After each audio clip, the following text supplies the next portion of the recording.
תקשיבו, נראה לכם הגיוני שכפיר עוזבים? מה זה הדבר הזה? הם חיות, לא סתם קוראים להם כפיר. מה נעשה בלעדיהם כאילו? פשוט לא מאמין שהם עוזבים. ממש לא מאמין. נכנס ובשח בהגיעה השישי, סתה לספה, עוף לפעולה, וואלה אם תרצה הוריש לך חוצה, סתם ממך בחלומות שלך. לשיחת שכבגני לא מגיע, ולא קונה לכם שתייה על המסיבה. לא מוצא בחיסרון, חרוטים בזיכרון, אז תגידי השכבה הכי טובה. שומעת אהובה בת אביב ולהתארגן ליציאה בשבט זה לא מגניב. שתקי כבר, יא בהמה, תוסיף את חברות שלך לחבורה. אם נשאר לי שארית, אקרא לבן אביב שילקק לי את הכפית. מבחינתי אתם אותו בן אדם, שט אפס, אני מוכן. חיים שלי מחמיאה לי, עם החיבוקים שהיא נתנה לי, ואיך קוראים לה שהוא שכחתי, ובוואטסאפ לא שמורה לי. לא מרגש אותי שעברת טסט ותכתוב את השם יותר קטן, יא אפס. מוציאים מילה ואתם כבר בוכים, מכיתה ט' ממנו מפחדים. חה, אביב ואתם בדיחה. פתאום גם שר הצטרפו. אימא'לה! כולם התבלבלו. בשישי בצהריים אני רואה אתכם שבוזים, תבור בגרות עוד לא עשיתם, שתוק צעיר יא פעורים. אולי תשבת כפיר עוזבים, אבל אביב כבר גוססים, סוס מתמיד הייתם גם לפני השיבוצים. את לא מבינה מה שמעתי? היא מתלהבת משמיניסט! תביא עוד חבר אם בא לך, אני אביא את בר. כדאי לך! שואלת מה לשים בשיבוצים? מה לשים בשיבוצים? זה מעניין את הביצים. סתום את הפה, קח מה תתת, נקה את זה, חכה, שנייה אני חוזר אליך.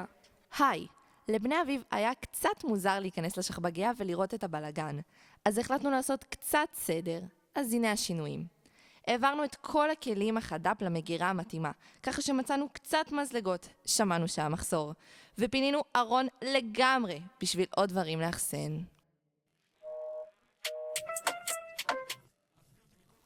שוט אחד לקחתם ואתם כבר שיכורים, כל לילה מתקשרים כאילו אין לנו חיים. אני אוהב את מה שאלכוהול עושה לאנשים, לא תבור, תלמדו לשתות ימקיים. היה מדהים אם היית מתרגל איך את החופה להחזיק מבלי להסתרבל. בן תבוא חופר בקבוצה ומתבלבל, ומחר אולי תראה אותו עם בת אבי מתבולל.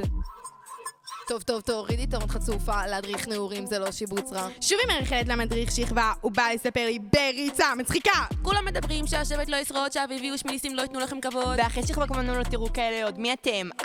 ישביעיסט. לשנוא אותו ממש או להראות שהכל קול. תבור שונאים זה את זה? לא אמרנו כלום, חמישי שמחה יותר בוגר?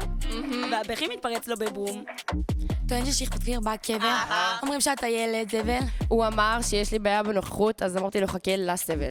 בשישי בצהריים אני רואה אתכם שבוזים, תעבור בגרות עוד לא עשיתם, שתוק צעיר יא פעורים. אולי תשבת כפיר עוזבים, אבל אביב כבר גוססים. סוס מתמיד הייתם גם לפני השיבוצים. ועכשיו תהיו לבד מסכנים באבדון, מה נעשה בלי כפיר, וואי איזה דיכאון. לא מאמינים שעוזבים, אנחנו כבר חושבים עליכם, מתגעגעים אליכם. סטופ! בת תבור דברי בנחת, בת אביב תפה פותחת. בן תבור בסרט חי, בן אביב חופר ודי. שכבות וסיימנו, ביי! Drop the mic.